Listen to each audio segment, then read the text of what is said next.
going on, everyone? We're going to do things a little bit differently for today's vlog. Me and the big boy here are just on our way down to the park to go for a quick run because Mr. Dante was harassing me while I was working to get outside, even though we went for a nice little morning walk. This boy needs his exercise. Damn horse dog. He's got to stretch his legs.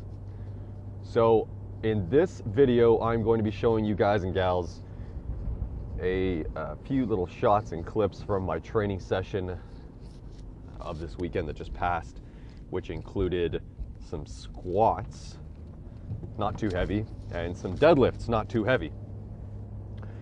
And then I'd like to get into a discussion on something it's come to my mind recently, and it's kind of an interesting little funny story. I was actually with the missus over the weekend, and we were at a thrift store dropping some clothing off. And then we just popped inside to go look around at things and whatnot. Sometimes you can find some cool stuff there at like thrift stores. So I find a sweater that it has a big Superman S on it. And this sweater is like a size, probably like a large, it's a big large, it's like an XL. So I find this sweater, and then I go and try it on, and I bring it back to the missus, and I try it on in front of her, and she's looking at it, and she looks at it and then looks at me and says, "It's huge. You're swimming in it." Okay, like the thing is too big and you're swimming in it. You look silly. But I liked it because it had the big Superman S on it. It looked really cool. But she's like, nah, you're swimming in it. So I put it back. Kind of just took that as a sign that I shouldn't bother getting it. What I'd like to do in this video is talk about that exact incident and that concept. See, through this little mini conversation that we had, I like to spiral off into like various thought processes. Like yesterday, I spent some time considering what was said there. And in fact, I found it really interesting. So I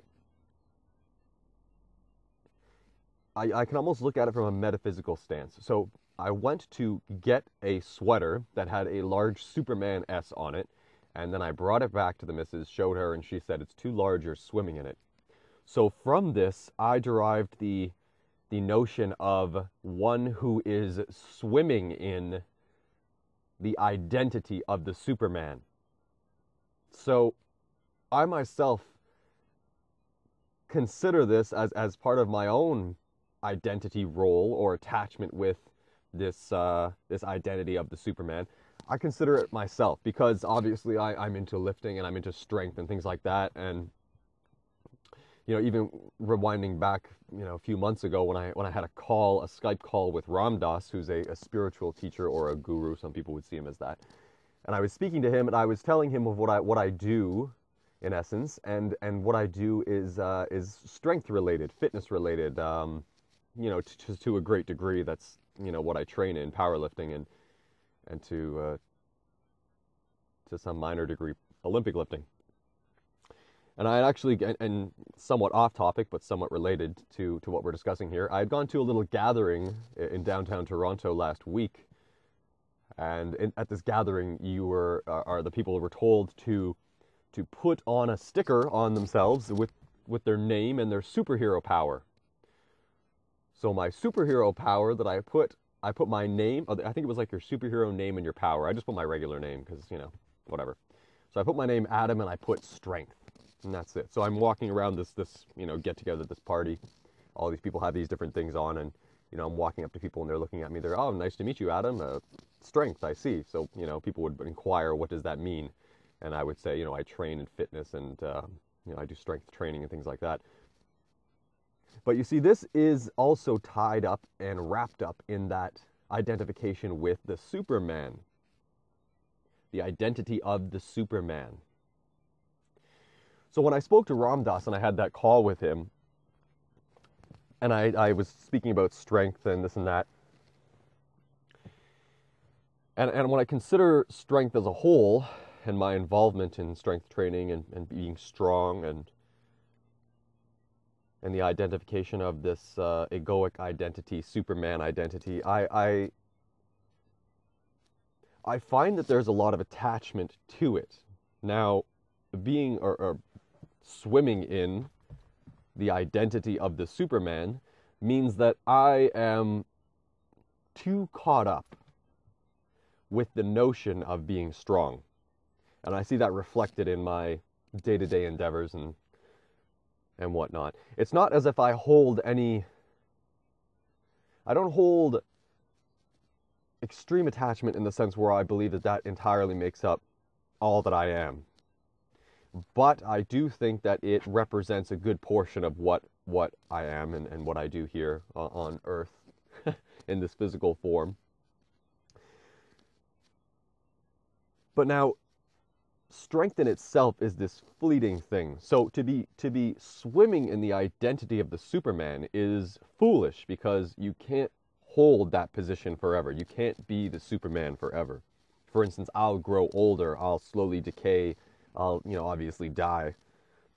So for me to be swimming in the identity of the Superman means that I'm attached with physical form. It means that I'm attached with some sort of physicality here on Earth. So at the time of passing, when that time comes, I may have difficulty relinquishing that attachment, releasing it.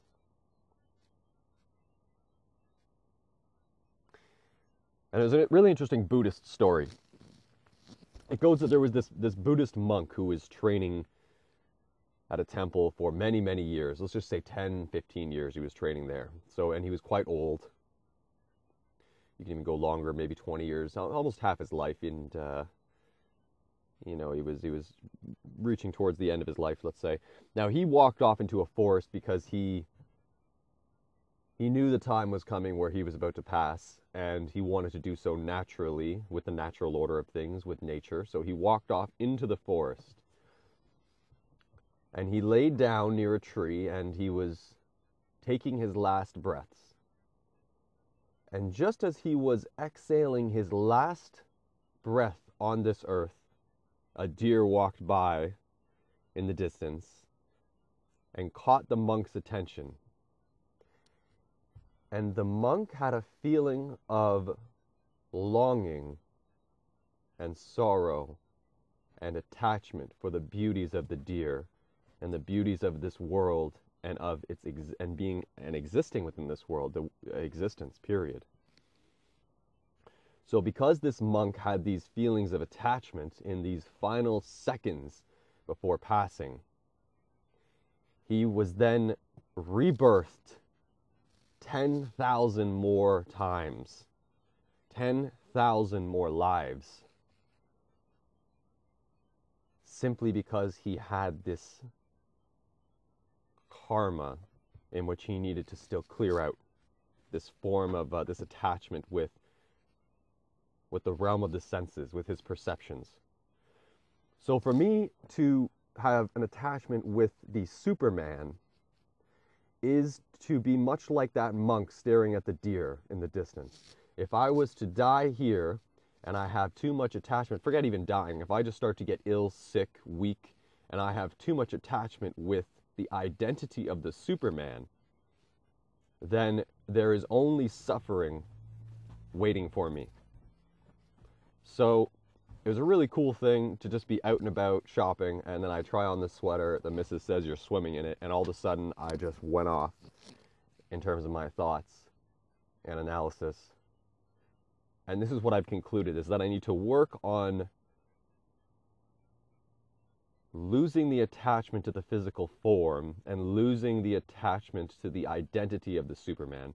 I don't necessarily need to completely do away with it, because obviously I do strength train, and it is motivational to some degree to envision oneself as a Superman identity role, but at the same time it can be detrimental to one's overall progression on Earth here as a human, moving through life. So that's pretty much what I wanted to talk about in today's video.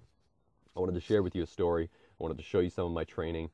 I've been sitting here at the park for a little while now, so I'm going to go and play with the big boy. But I hope you enjoyed this content, and I hope you enjoyed this discussion. And let me know if you're interested in further discussions on this type of stuff. And let me know your thoughts on it. Are you personally identified with any superhero role or physical aspects of being, of existence? Let me know. Shoot me a message. Comment down below. Also, there's a new We the Ether podcast out today. Check that out. WeTheEther.com, on iTunes, Stitcher, SoundCloud, all that good stuff. Anyways, thank you for watching this video as always. I'm going to take off with the big boy here. And I'll catch you again in that next one. Bye.